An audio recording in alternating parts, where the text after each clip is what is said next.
My name is Savannah Hartman and I was 31 years old when my sister looked me dead in the eyes, smiled like she'd just won something, and told me I had 72 hours to get out of the only home I had left. Our grandmother had been in the ground for less than a week. The flowers on her casket were still fresh. And Cassandra, my own sister, my own blood, was standing in the doorway of Grandma Ruth's house with a real estate agent beside her, already talking square footage and listing prices like the woman who had lived and breathed inside those walls for 53 years was nothing more than an asset to be liquidated. She didn't even wait for the grief to settle. She didn't even pretend to mourn. And the worst part? She was completely convinced she had already won. He was wrong. But before I tell you what happened inside that lawyer's office 8 days later, the moment that changed absolutely everything, I want to take a second to say something. If you've ever been underestimated by the people who were supposed to love you most, this story is for you. And if you're new here, please consider subscribing. I share stories every week about real people, real betrayal, and what happens when the truth finally refuses to stay buried. Now let me take you back to the beginning because to understand what Cassandra did, you need to understand who our grandmother was, and what she meant to me. Ruth Elaine Hartman was not a soft woman. She was not the type of grandmother who baked cookies on Sunday afternoons or called just to chat. She was sharp, deliberate, and brilliant in the way that women of her generation had to be brilliant. Quietly, without credit, without anyone noticing until it was far too late to ignore. She had built her life from almost nothing. A small inheritance from her own mother, a sharp eye for real estate and 40 years of patience had turned a modest Santa Fe property into a portfolio worth more than most people could dream of. She owned the house on Camino Rancheros, 2 rental properties on the east side of the city, and a commercial space near the plaza that she had leased to the same family-owned restaurant for over 2 decades.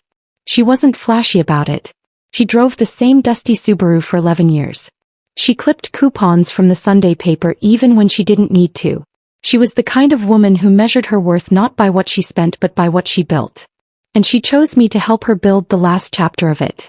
3 years before she passed, Grandma Ruth was diagnosed with early-stage vascular dementia.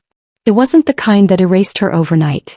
It was slow, creeping, the kind that dimmed her edges while leaving her center mostly intact. She could still tell you the exact date she purchased the Camino Rancheros property. She could still beat you at cards without breaking a sweat. But she would lose her keys 4 times in one afternoon, or forget mid-sentence what she had been trying to say, and you could see the frustration in her eyes, the fury of a sharp mind fighting its own fog. Her doctor was very clear. She needed consistent, close support. Not a facility, not a rotating cast of strangers, but someone she trusted, someone who could be present without smothering her. Someone who understood her rhythms and respected her dignity. Cassandra was living in Scottsdale at the time, building what she described as her brand. A lifestyle blog, a small online boutique, and a social media presence that she treated like a second career. She had 2 kids, a husband named Fletcher who traveled constantly for work, and an apartment that she complained wasn't big enough even though it had 3 bedrooms and a view of Camelback Mountain. When Grandma Ruth's diagnosis came in, Cassandra called me, not to discuss helping but to explain why she couldn't. So I went. I had been working as a paralegal at a mid-size firm in Albuquerque, 40 minutes from Santa Fe. It wasn't glamorous but it was steady and I was good at it. I gave my notice, sublet my apartment, and moved into the guest room of Grandma Ruth's house on Camino Rancheros in the spring of 3 years ago. I told myself it would be temporary. It wasn't. But I don't regret a single day of it, not one. What I didn't expect was how much those 3 years would reshape me. Grandma Ruth was demanding in the best possible way. She expected you to think, to engage, to show up fully or not at all. We spent evenings going through her property files together, and she would quiz me on rental yield calculations and lease renewal terms like I was sitting for an exam. She taught me how to read a title report and how to spot a contractor who was overcharging. She told me stories about deals she had made in the 1980s that would have made a seasoned investor's jaw drop. I wasn't just her caregiver.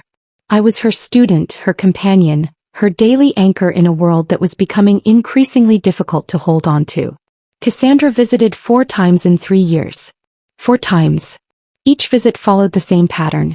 She arrived with too much luggage and too many opinions, rearranged things in the kitchen that didn't need rearranging, talked loudly about how well she and Fletcher were doing, and left after 3 or 4 days having contributed nothing except a slight increase in Grandma Ruth's blood pressure. The second visit, she pulled me aside in the hallway and said in a voice that was almost impressed, "I don't know how you do this. I could never." I took it as a compliment. Later I understood it differently. She wasn't admiring me. She was writing me off. The last 6 months of Grandma Ruth's life were hard in the way that only caregivers truly understand. The dementia accelerated after a small stroke in November. She slept more. She spoke less. There were days when she looked at me with perfect clarity and days when she called me by her late sister's name and I just answered to it, because it cost me nothing and it gave her peace. I learned to measure time differently during those months. Not in hours but in good moments and difficult ones, in the small victories of a meal she actually enjoyed or an afternoon when the fog lifted long enough for her to be fully, recognizably herself. She passed on a Tuesday morning in late February quietly with her hand in mine. I called Cassandra before I called anyone else. I sat on the edge of Grandma Ruth's bed with the phone pressed to my ear, and when my sister picked up, her first words after a brief pause were, "So what happens now with the house?" Not "Are you okay?" Not "I'm so sorry you were alone with her at the end." Not "Thank you for being there when I wasn't." "What happens now with the house?" I didn't answer. I didn't have the words. I hung up and I sat in that room for a long time, listening to the silence that grief leaves behind when it first arrives and hasn't yet taught you how to carry it. Cassandra flew in 2 days later with Fletcher in tow and a rolling suitcase that suggested she planned to stay a while. She was dressed impeccably as always. A cream-colored blazer, dark jeans, her hair blown out like she'd come from a salon rather than an airport. She hugged me briefly at the door, the kind of hug that technically counts but communicates nothing. And then she walked through Grandma Ruth's house with the slow, assessing gaze of someone taking inventory. She opened the hall closet. She looked into the sunroom. She stood in the kitchen and ran her hand along the countertop. Fletcher followed behind her, nodding occasionally, his eyes moving from wall to wall like he was calculating something. I stood in the doorway and watched them move through my grandmother's home like they were already its owners. That evening, over takeout containers spread across Grandma Ruth's dining table, Cassandra put her fork down and looked at me with an expression I can only describe as practiced sympathy. "Savannah," she said, folding her hands. "I've spoken to someone at the estate office. Given everything, I think the cleanest path forward is to list the house as soon as possible. Split whatever comes out of the estate equally and move on." She paused. "I think that's what Grandma would have wanted." I looked at her for a long moment. "Have you actually spoken to the lawyer? To Mr. Delaney?" She waved her hand. "I've made some calls. I have a general sense of things." A general sense of things. That phrase stuck in my mind long after dinner was cleared away. Because Grandma Ruth had used the same estate attorney, a quiet, methodical man named Gerald Delaney, for over 15 years. She had updated her will twice in the last 3 years alone. I knew this because I had driven her to his office both times. Cassandra hadn't made calls to Gerald Delaney. I was almost certain of it. And if she hadn't spoken to him, then her general sense of things was built entirely on assumption. I went to bed that night with that thought turning over and over in my mind. And somewhere beneath the grief, beneath the exhaustion of 3 years and one devastating Tuesday morning, something else was quietly waking up. I wasn't going to let her do this. Not to Grandma Ruth's legacy. Not to me. Not without a fight. I lay awake for hours that night, staring at the ceiling of the guest room that had been mine for 3 years, listening to the familiar sounds of that old house settling in the dark. The creak of the hallway floorboard near the linen closet. The low hum of the refrigerator 2 rooms away. The faint whistle of wind through the gap in the sunroom window that Grandma Ruth had always meant to fix but never quite got around to. I knew every sound in that house the way you only know a place when you've truly lived in it. And I knew with a certainty I couldn't fully explain yet, that Cassandra was about to make a very costly mistake. The morning after Cassandra arrived, I woke up before anyone else. That had always been my habit in that house. Up before sunrise, coffee made by the time the sky turned pink over the Hemis Mountains. Grandma Ruth had loved that about me. She used to shuffle into the kitchen in her robe and find a full pot waiting, and she'd pour herself a cup without saying a word, just nod once, like I had passed some quiet test she never announced she was giving. I made coffee out of habit that morning.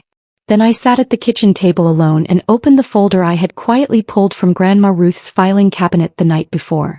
She had kept her important documents in a fireproof lockbox in the closet of her study, The kind with a combination only she and I knew. She had given me the combination 18 months ago, on an afternoon when she was having a particularly clear day. She hadn't explained why. She had just recited the numbers while we were sitting in the garden, like she was telling me something she needed to say before she forgot she needed to say it. I had written it down and never mentioned it again.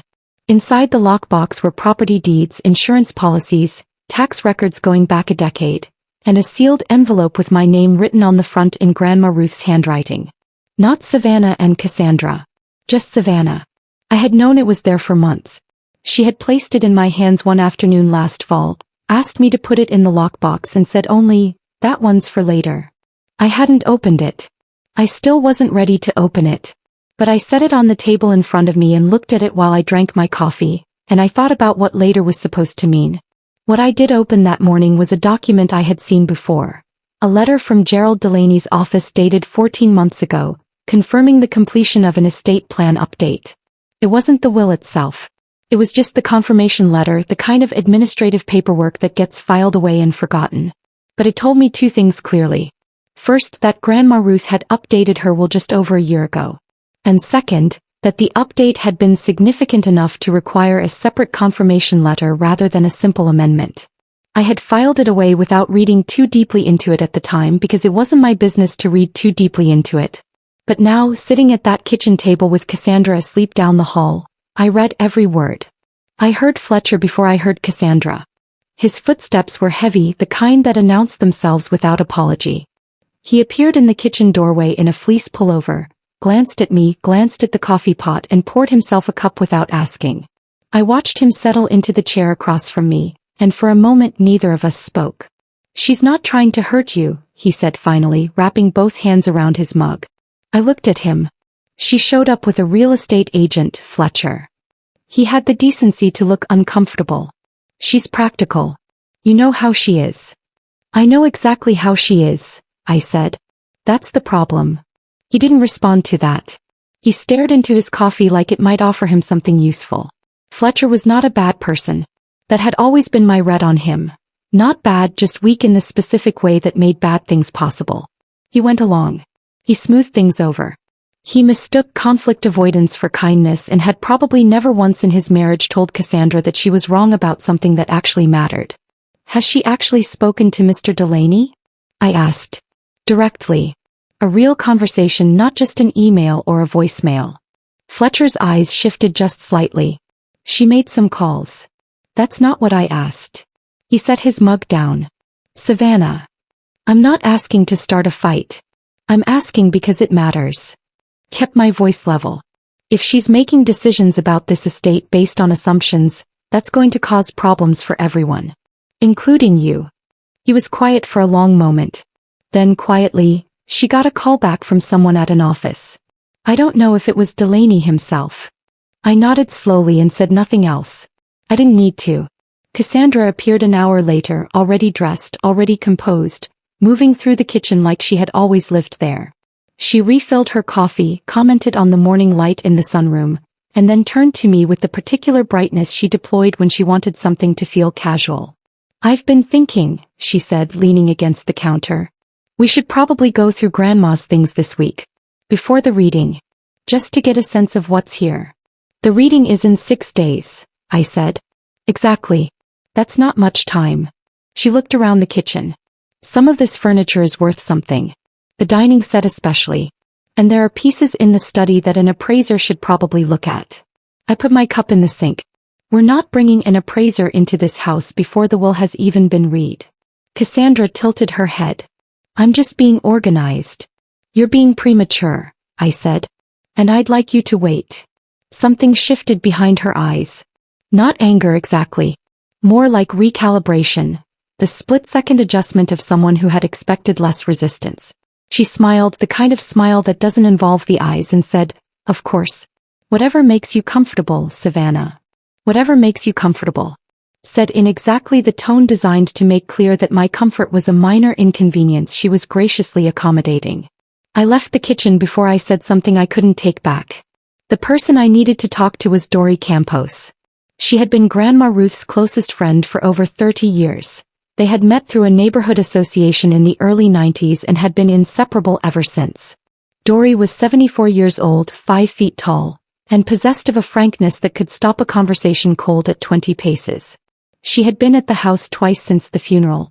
Each time bringing food, she insisted on putting away herself and staying exactly as long as she intended to. She did not particularly like Cassandra. She had never pretended otherwise. I drove to her house on Garcia Street that afternoon. A low adobe tucked behind an overgrown chamisa hedge with wind chimes on the portal that Grandma Ruth had given her for her 65th birthday. Dory opened the door before I knocked. She had that quality, an awareness of arrivals, like she always knew when someone was coming. She sat me down at her kitchen table and put a plate of biscuititos in front of me and didn't say a word until I had eaten one. Then she folded her hands and looked at me. "Tell me what she's doing," she said. I told her everything. The real estate agent. The comment about the furniture. Fletcher's near admission that Cassandra hadn't actually spoken to Gerald Delaney. The sealed envelope still sitting in the lockbox with my name on it. Dory listened without interrupting, which was unusual for her. When I finished, she was quiet for a moment. "Ruth told me she updated the will," Dory said. "About 14 months ago. She didn't tell me what was in it. She just said she had finally done what she should have done 2 years earlier and that she felt better." Dory looked at me steadily. "She said she slept better after." I felt something loosen slightly in my chest. "Did she say anything else?" "She said she wasn't worried anymore." Dory reached across the table and patted my hand once, firmly, the way she did everything. "About you. She said she wasn't worried about you anymore." I drove back to the house on Camino Rancheros in the late afternoon with the sun cutting low and gold across the high desert and the sky doing that thing it does in Santa Fe in winter. Turning colors that don't have names, deep coral bleeding into violet at the edges. Grandma Ruth had loved that sky. She used to stand on the portal in the evenings and watch it like it was something she had personally arranged. I stood on the portal when I got home and looked at it for a long time. When I went inside, Cassandra was on the phone in the study, speaking in the low, clipped tone she used when she didn't want to be overheard. I didn't try to listen. I went to the kitchen, started dinner, and let the sounds of the house settle around me. But 20 minutes later, when I walked past the study on the way to the linen closet, I caught 3 words through the half-open door that stopped me cold. Before the reading. And then after a pause. "She won't know until it's too late." I stood in the hallway for exactly 3 seconds. Then I kept walking, my face completely still, my heart hammering so loud I was surprised she couldn't hear it through the wall. "She won't know until it's too late." I went back to the kitchen and stirred the pot on the stove and thought very carefully about what I was going to do next. Because whatever Cassandra was planning, whatever move she thought she was about to make, she had made one critical miscalculation. She assumed I was the same person I had been before I moved into this house. She assumed I was still the younger sister who deferred, who accommodated, who made herself smaller so Cassandra could feel bigger. She had not been paying attention for 3 years.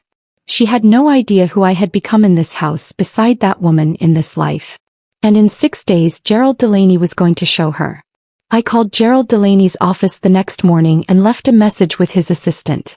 I gave my name, my relationship to Ruth Hartman, and said only that I would like a brief call before the scheduled reading if he had availability. I kept my voice neutral. Professional. The paralegal in me knew exactly how to make a request sound like a formality rather than an alarm. He called back within the hour. Gerald Delaney had a voice that belonged on a radio station. Low, unhurried, the kind that made you feel like whatever he was about to say had been carefully considered and was worth your full attention. I had met him twice in person, both times when I had driven Grandma Ruth to his office on Paseo de Peralta for her estate updates. He had struck me then as someone who genuinely liked his work, not for the money or the status, but for the precision of it.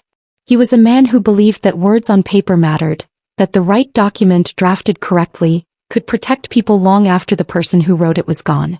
"Miss Hartman," he said when I answered. "I'm glad you called.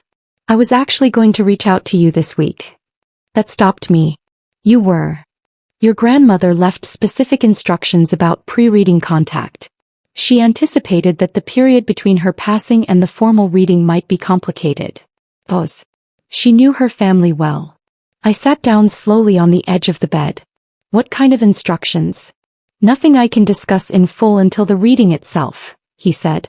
"But I can tell you this. The will your grandmother filed with my office 14 months ago is thorough, legally sound, and very clearly her own work. She was present for every draft session. She asked sharp questions. She changed language she didn't like. Whatever anyone tells you about the estate between now and Thursday, I want you to know that the document speaks for itself. Another pause, shorter this time. And it speaks clearly. I thanked him and sat with the phone in my lap for a long time after we hung up. She knew her family well. That sentence was doing a lot of quiet work. The next 2 days in that house were a specific kind of tense. The kind where everyone is performing normalcy so hard that the performance itself becomes the thing you can't stop noticing. Cassandra made breakfast both mornings, which she had never done in any of her previous visits. She asked about my work history in Albuquerque with what sounded like genuine interest. She complimented the way I had organized Grandma Ruth's kitchen, then immediately suggested a more efficient system. Fletcher fixed a loose hinge on the back gate that had been squeaking for months, which would have been considerate if it hadn't felt so much like someone quietly staking a claim. On the second evening, Cassandra brought out a bottle of wine and suggested we sit on the portal and talk. Just the two of us. Fletcher made himself scarce with a diplomacy that suggested it had been discussed in advance. We sat in the 2 wooden chairs that Grandma Ruth had kept on that portal for as long as I could remember, the ones with the faded cushions she had refused to replace because she said they were finally comfortable, and Cassandra poured 2 glasses and handed me one and looked out at the yard. I know you think I'm the villain here, she said. I didn't answer right away. The chamisa along the back fence had gone silver in the low evening light, the way it does in late winter, and somewhere down the street a dog was barking at something it would never catch.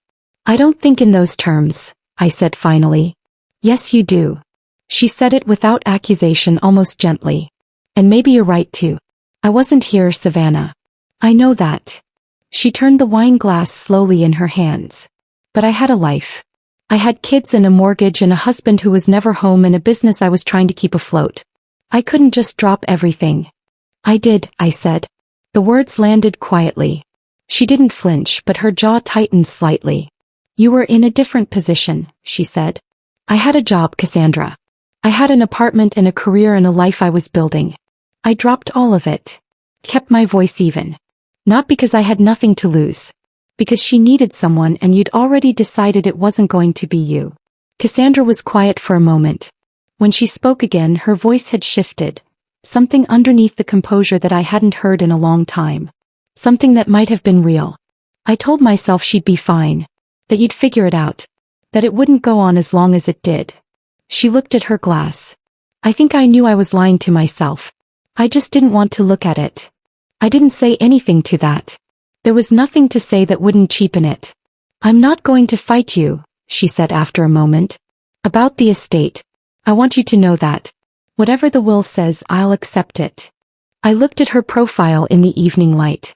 My sister, who I had grown up with, who had shared a bathroom and a back seat and a grandmother with me for our entire childhoods, and who I felt I understood less with every passing year. I wanted to believe her. Part of me did. But I had also heard 3 words through a study door 2 nights ago and hadn't forgotten them. I raised my glass slightly. I'll hold you to that, I said. She almost smiled. Fair enough. We didn't talk about anything important after that. We talked about her kids, about a restaurant on Canyon Road she wanted to try before she left, about a memory we both had of Grandma Ruth burning Thanksgiving rolls 3 years in a row and blaming the oven every single time. It was the closest we had come to simply being sisters in longer than I could remember. I didn't let my guard down. But I didn't put up a wall either. I just waited. The night before the reading, I finally opened the envelope. I had been carrying it in the inside pocket of my jacket since I'd taken it from the lockbox. Close to me, a weight I'd grown so used to that I sometimes forgot it was there until I reached for my keys and felt the edge of it against my fingers. I sat at Grandma Ruth's desk in the study with the door closed and the lamp on and the rest of the house quiet, and I opened it carefully, the way you open something you know you can't unfold again once it's been seen. It was 3 pages handwritten in Grandma Ruth's handwriting. Not the shaky, effortful handwriting of her last months, but the precise, slightly impatient script of a woman who wrote quickly because her thoughts moved faster than her hand. She had written it based on the date at the top 11 months ago. A Thursday afternoon in April. I remembered that day. She had sent me to the hardware store for weather stripping and told me not to hurry back. I had thought she wanted time alone. She had wanted time to write. She opened with something I didn't expect. No formal salutation, no preamble. Just, "You have been the most faithful person in my life for 3 years, and I have not told you that enough, so I am telling you now while I still can." I stopped reading for a moment. Pressed my hand flat against the desk. Kept going. She wrote about what she had observed in those 3 years. Not just what I had done, the appointments, the medications, the meals, the long nights, but what she had seen underneath it. She wrote about a morning when she had stood in the hallway and watched me sit with her through a difficult episode, talking her back to herself with a patience she said she hadn't seen in anyone since her own mother. She wrote about the way I had learned her rhythms without being asked, the way I had understood instinctively when she needed conversation and when she needed silence.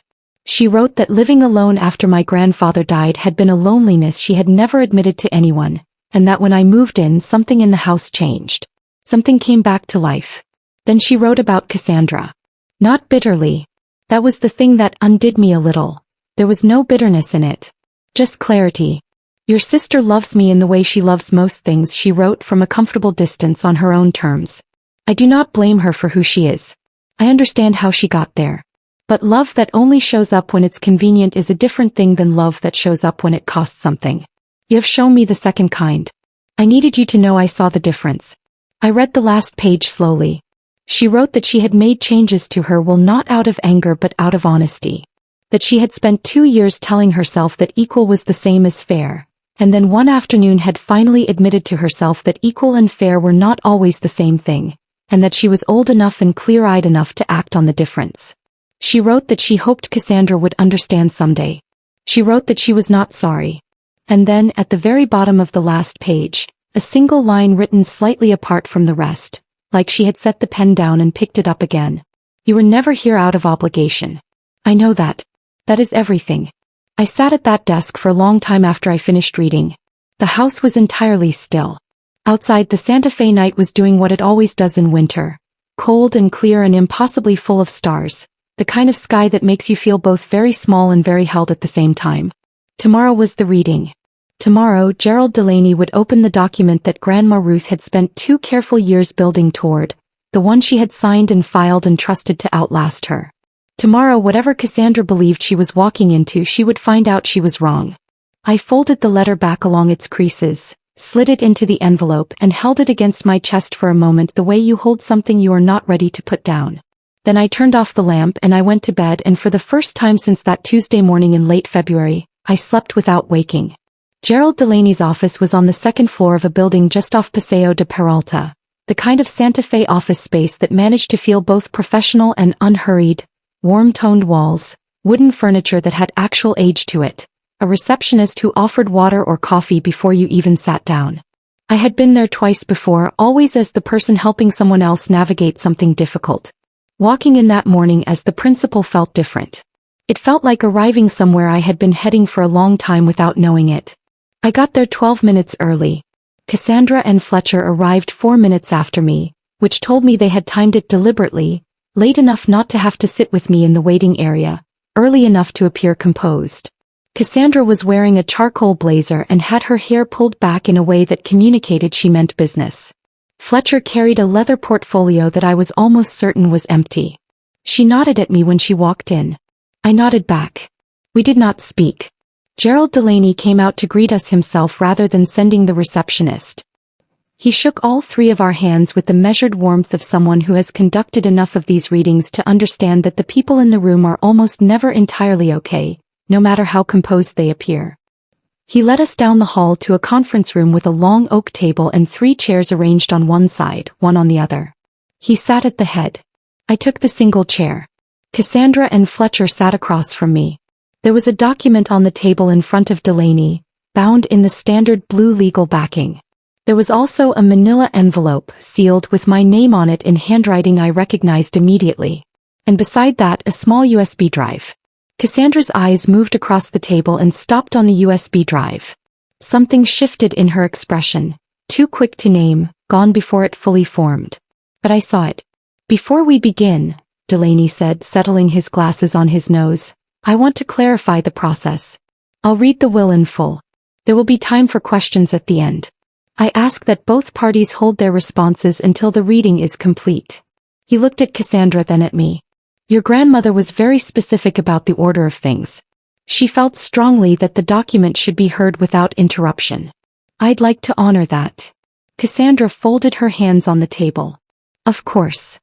Delaney opened the document and began. He read the preliminary sections first. Identification of assets, confirmation of legal standing, the standard language that establishes a will as a will. I had read enough of these documents in my paralegal work to follow the structure without effort, but I kept my face neutral and my breathing steady. Across the table, Fletcher had opened his leather portfolio to a blank page and was holding a pen he didn't use. Then Delaney reached the substantive provisions and the room changed. To my granddaughter Cassandra Renee Hartman, Delaney read, I leave the sum of $400,000, to be distributed outright within 90 days of probate. I also leave her my mother's diamond brooch, which she admired on the occasion of my 75th birthday, and which I have always intended for her to have. Cassandra's chin lifted slightly. $400,000 was not nothing. But it was also, in the context of an estate valued at $26 million, a very specific and very deliberate number. I watched her do the math. I watched her understand what the math meant. Delaney continued without pausing. To my granddaughter Savannah Lee Hartman, I leave the entirety of my real estate holdings, including the primary residence at Camino Rancheros, the 2 residential rental properties on the east side of Santa Fe, and the commercial property near the plaza, to be held in her name outright. I also leave her the remainder of my investment accounts, my personal savings, and all contents of the primary residence not otherwise specified. The total estimated value of these holdings as of the date of this document is approximately $26 million. The room was absolutely silent. Fletcher's pen was no longer moving. Cassandra had gone very still, the kind of still that isn't calm but is the thing the body does when it's working very hard to stay in control of itself. I kept my eyes on Delaney. I did not look at my sister. Delaney set the document down and removed his glasses and cleaned them in the same unhurried way he had picked up the reading. Then he said, Your grandmother also included a letter of intent, which I'll read in a moment. But first, he looked at Cassandra, I want to address a question I anticipate you may have. Cassandra's voice when it came was careful. Controlled. The figure you mentioned. $26 million. That is correct. And my portion. $400,000 as specified. Delaney folded his hands. Mrs. Hartley, your grandmother was of sound mind throughout every session we conducted. I have documentation of her cognitive assessments, her attendance at all 4 revision meetings, and the signed testimony of 2 independent witnesses present at the final execution. This document is unimpeachable. The word unimpeachable sat in the room like a stone dropped in still water. She updated it 14 months ago, Cassandra said quietly. She did. After she stopped. Started again. What was the reason she gave? For the change. Delaney looked at her steadily. She gave several. They are articulated in the letter of intent, which I'll read now if there are no further preliminary questions. There were no further questions. He opened the manila envelope, not the one with my name, a different one, and withdrew 2 folded pages. Grandma Ruth's handwriting covered both sides, and even from across the table I could see how precise it was, how deliberate, each word placed exactly where she meant it. Delaney read it in full. Grandma Ruth began by saying that she had spent considerable time after my grandfather's death watching her family from what she described as a useful distance, and that what she had seen had taught her more about her granddaughters than 20 years of holidays and phone calls combined. She wrote that she had loved both of us, consistently and without condition, and that this letter was not a withdrawal of love but a documentation of observation. She wrote about Cassandra with a precision that was neither cruel nor soft. She noted that Cassandra was talented, ambitious, and capable of great warmth when circumstances suited her. She also noted that Cassandra's relationship to obligation was selective, that she appeared most reliably when the stakes were social or financial rather than personal, and that this pattern had been consistent enough over enough years to constitute a character trait rather than a series of circumstances. She wrote, I do not leave Cassandra less because I love her less. I leave her less because I watched her make a choice repeatedly to be somewhere other than where she was needed. That choice has consequences. It would be dishonest of me to pretend otherwise. Fletcher shifted in his chair. Cassandra did not move. Then Delaney read what Grandma Ruth had written about me, and I had to press my thumbnail hard into my palm to stay composed, because she had written it the same way she had said everything that mattered, plainly without ornament in the exact words she meant. She wrote that I had arrived at her door 3 years ago with a paralegal's precision and a patience that had surprised her, because she had not been easy to live with and she knew it. She wrote that I had never made her feel like a burden, which she said was rarer than people understood, and that I had understood the difference between caring for someone and managing them. She wrote that she had taught me everything she knew about the properties and the finances, not because she had planned to leave them to me. At that point she hadn't yet decided, but because she had recognized that I was the kind of person who absorbed knowledge in order to use it, and that teaching me had been one of the genuine pleasures of her last years. Then she wrote, I changed my will 14 months ago because Cassandra called me in October of that year to ask whether I had given any thought to estate planning, and in the same conversation mentioned that she and Fletcher were having a difficult year financially. He did not ask how I was feeling. She did not ask about Savannah. She asked about the estate and then she asked about money, and she did it in the gentle, reasonable tone of someone who has rehearsed the conversation in advance. I hung up the phone and drove myself to Gerald's office the next morning. I knew then what I had been putting off knowing. The room was completely quiet when Delaney finished reading. I looked at my hands on the table. Cassandra was looking at the window. Fletcher had closed his empty portfolio. There is one additional item, Delaney said quietly. He slid the manila envelope with my name toward me. Your grandmother asked that this be given to you at the reading rather than before. She felt you'd understand why. I took it without opening it. Cassandra finally looked at me. Her eyes were dry, which I hadn't expected, and her expression was something I didn't have a word for. Not quite devastation, not quite acceptance. Something in between, something still becoming one or the other. Did you know? She asked. Her voice was quiet. Not accusatory. Just a question. I knew the will had been updated, I said. I didn't know what it said. She nodded slowly like she was filing that away somewhere. Fletcher put his hand over hers on the table. She didn't pull away, but she didn't lean in either. Delaney gave us a moment, the way he clearly had learned to give people moments in this room, before he reached for the final documents and said, Shall we proceed with the transfer paperwork? I said yes. Cassandra said nothing. But she stayed in her chair. And for now that was something. The drive back from Delaney's office took 11 minutes. I know because I counted, not deliberately, just the way your mind latches onto small measurable things when the larger ones are too big to process. 11 minutes from the moment I pulled out of the parking structure on Paseo de Peralta to the moment I turned onto Camino Rancheros and saw the house sitting exactly where it had always sat, low and solid and pale gold in the afternoon light, with the cottonwood in the front yard just beginning to show the first faint suggestion of spring green at the tips of its branches. I sat in the car for a few minutes before going inside. The manila envelope was on the passenger seat. The one Delaney had handed me at the end of the reading, the one with my name in Grandma Ruth's handwriting, the second letter, the one she had held back from the lockbox, the one she had asked Delaney to deliver in person at the reading itself. I had not opened it in the office. I had signed the transfer documents, shaken Delaney's hand, and walked to my car with it tucked under my arm. I picked it up and opened it in the driveway with the engine still ticking as it cooled. It was shorter than the first letter. 1 page, both sides, written in the same quick, precise hand but with slightly more space between the lines, like she had been careful with this one, deliberate about the pace. She began by explaining why she had held it back. She wrote, I wanted you to read this one after you already knew. Not before, when it might have felt like a promise. After, when it can simply be the truth. She wrote about the house, that she had bought it in 1974 with money she had saved for 9 years, that it had cost more than she had and she had made up the difference with a loan from a woman at her church who believed in her when the bank didn't. She wrote that she had raised her children in it, buried a husband from it, renovated the kitchen twice and the portal 3 times, and that every change she had ever made to it had been made with the intention of it lasting longer than she did. She wrote, I did not want it sold. I never wanted it sold. I want it lived in, tended, argued with the way you argue with something you love. I think you already know how to do that. I watched you do it for 3 years. Then she wrote the part that made me put the letter down on my knee and look out the windshield at the cottonwood for a long moment before I could keep reading. She wrote, I know what Cassandra said to you when I was gone. I don't mean I know specifically, I mean I know Cassandra and I know what she becomes when she is frightened and when she believes the stakes are only financial. Whatever she said to you in that house, whatever she implied about your worth, she was wrong. Not in the complicated way where both sides have a point. Simply factually wrong. You were not there out of weakness.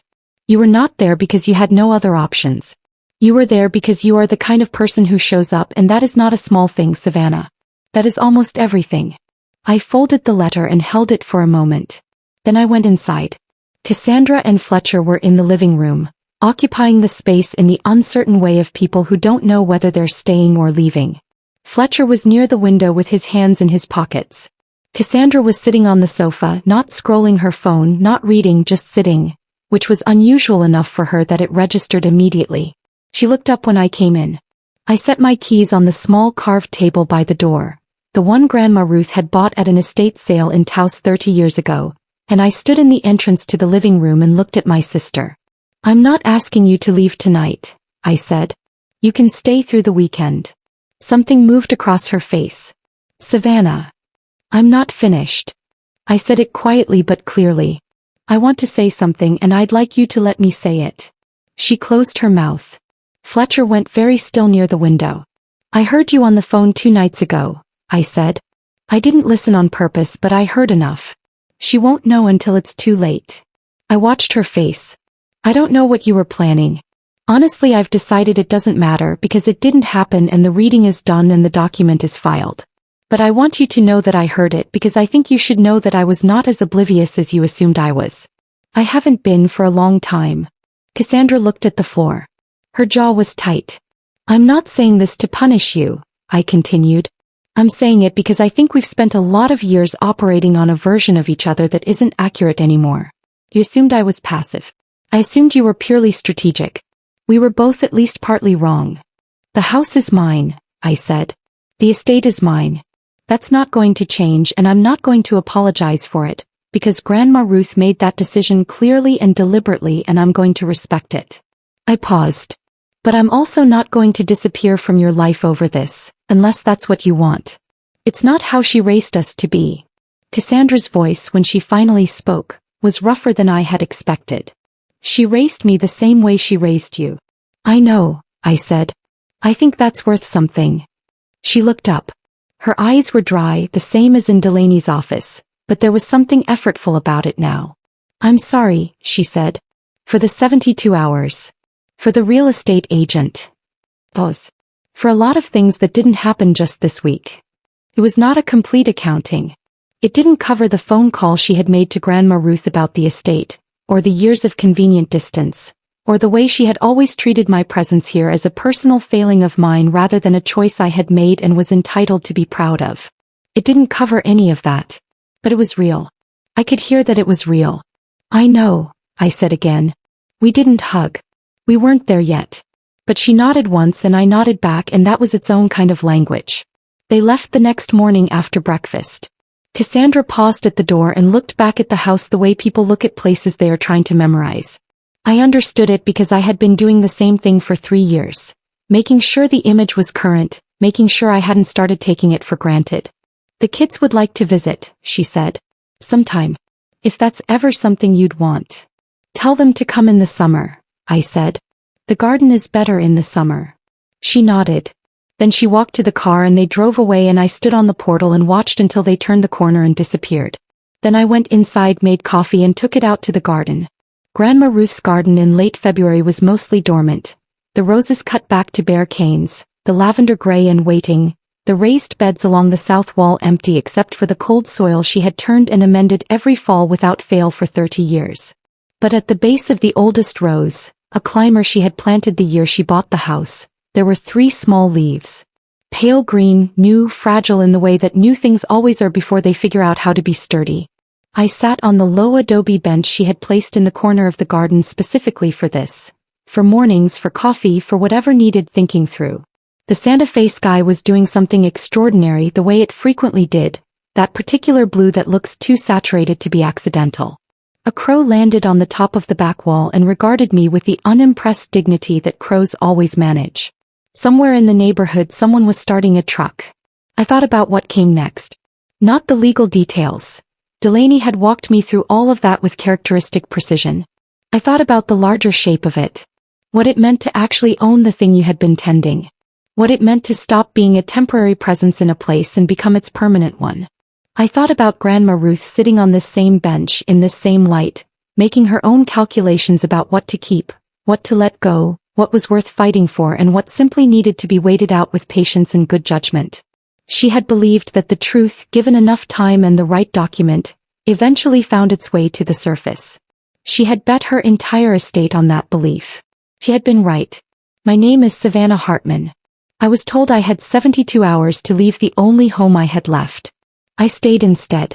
Not out of defiance, not out of stubbornness, but because this was where I belonged and I had done the work to belong here, and a woman I loved had seen me do it and written it down in permanent ink and trusted a quiet, careful lawyer to make sure it held. It held. And that, in the end, was enough. The crow on the back wall watched me for another moment, then spread its wings and lifted off without ceremony, disappearing over the roofline into that impossible blue sky. I watched it go.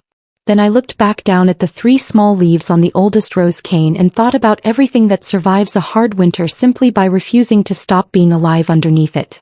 Grandma Ruth would have appreciated that image. She had always preferred lessons that arrived without announcement. The restaurant on the corner of the plaza had been closed for 6 years before I got involved. I know this because Grandma Ruth had mentioned it at least a dozen times during those 3 years we shared that house. The way she'd mentioned something that bothered her without quite being willing to call it a problem out loud.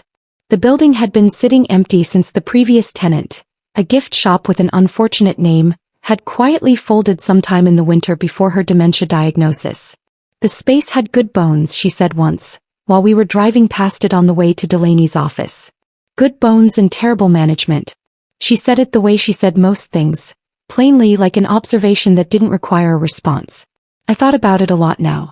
14 months after the will reading, I was sitting at a table inside that building which was no longer empty.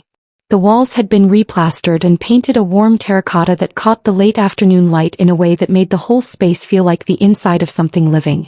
The floors were the original saltillo tile, cleaned and sealed and finally given a chance to be what they had always been underneath the neglect. At the back, visible through the pass-through window, a kitchen that had taken 4 months and 2 opinionated contractors to get right was producing, at this particular moment, the smell of green chili that I had come to associate with everything going correctly. The restaurant belonged to a partnership agreement between myself and a chef named Marta Sandoval, who had spent 12 years cooking at a place on Canyon Road before deciding she wanted something of her own. She had found me through the commercial property listing, the space near the plaza that Grandma Ruth had leased to the same family restaurant for over 2 decades, until that family's youngest generation dispersed to other cities and the lease simply wasn't renewed.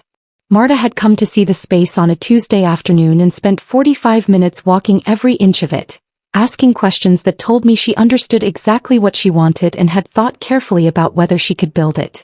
I liked her within the first 10 minutes and we signed 6 weeks later. Marta opened on a Thursday in November. Soft launch, reservations only, 20 covers a night. By the 3rd week the bookings were running 2 weeks out. By January, a food writer from Albuquerque had come through and written something that used the word transcendent, which made Marta laugh until her eyes watered because she said transcendent was what people called food when they didn't have a more specific vocabulary for it. It was not transcendent. It was honest and well-made and deeply rooted in the place it came from, and those things in the long run outlast transcendent every time.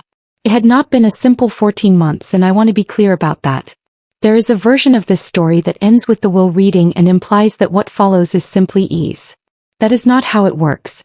The house on Camino Rancheros had needed more attention than I realized while living in it as a caregiver rather than an owner. A drainage issue along the north wall dating back 15 years. A sunroom roof that had been patched twice and needed full replacement. Electrical work in the study that an inspector described as ambitious for its era. I handled all of it in the first 8 months, making decisions with the specific weight of knowing they were permanent. That weight was sometimes heavy. It was also exactly what I had wanted. Dori Campos had been indispensable through most of it.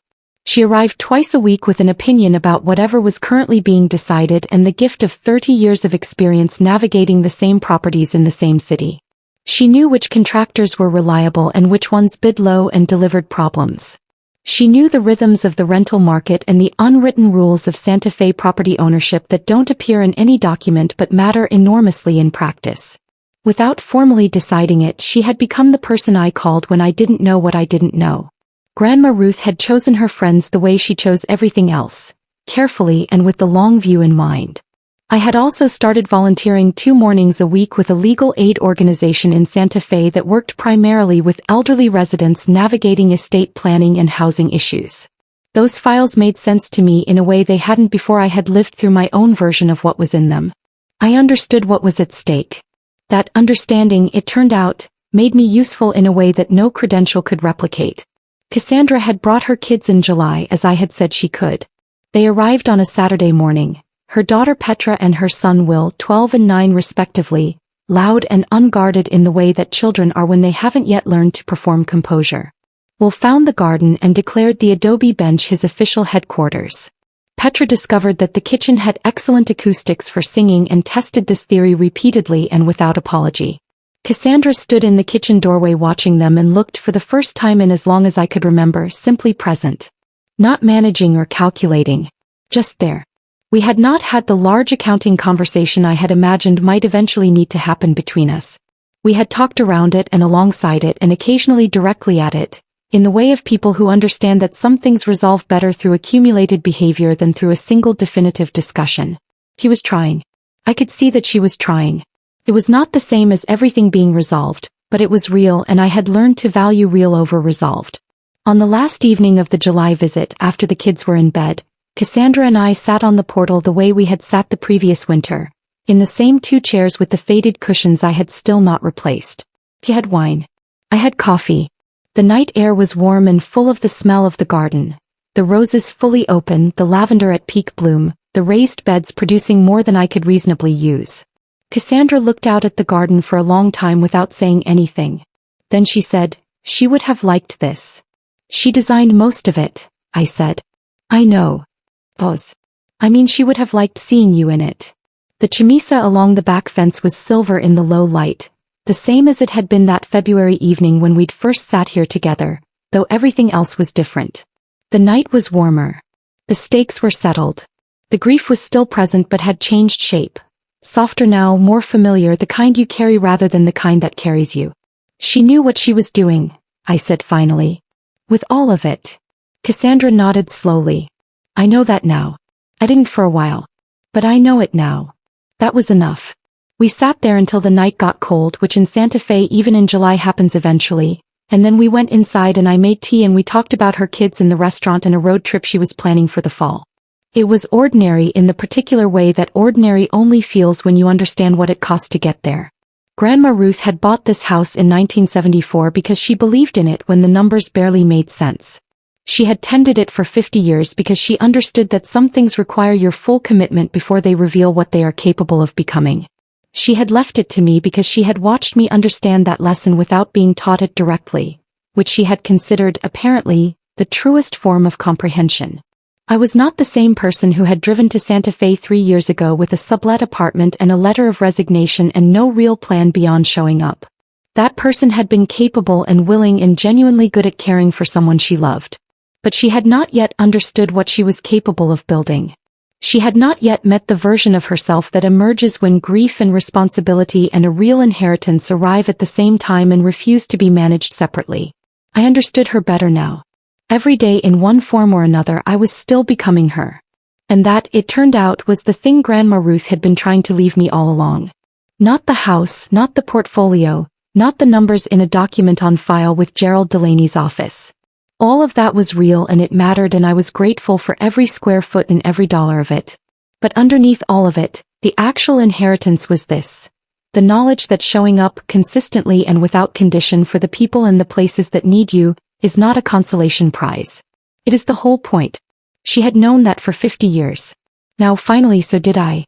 Fletcher was working for a regional firm now, something more stable than before. Cassandra had quietly let the lifestyle blog go and started doing something with event coordination that she described with more genuine enthusiasm than I had heard from her about work in years. They had not rebuilt to what they had. They had built something smaller and more honestly theirs. I was glad for it, not because they had struggled, but because the version of them that had arrived at Grandma Ruth's door the week after the funeral had been running on fumes and performance, and this version seemed to actually be standing on solid ground. Some things you only understand about a person after they're gone, when the distance gives you enough room to see the whole shape of them clearly. Grandma Ruth had been building something her entire life. Not just the portfolio, not just the property, but a set of values expressed through 50 years of deliberate, patient choices made in the same city under the same sky. She had given me 3 years of proximity to it, then handed me the whole thing and trusted me to continue it. I intended to. If this story made you feel something, don't just scroll away. There are so many stories out there that never get told, and here on Confire Stories we bring them to life. So if you enjoy emotional, real-life drama like this, take a second to subscribe and be part of the journey. And if you've ever been in a situation like this, or have a story of your own, share it in the comments. I read them. Thanks for watching, and I'll see you in the next story.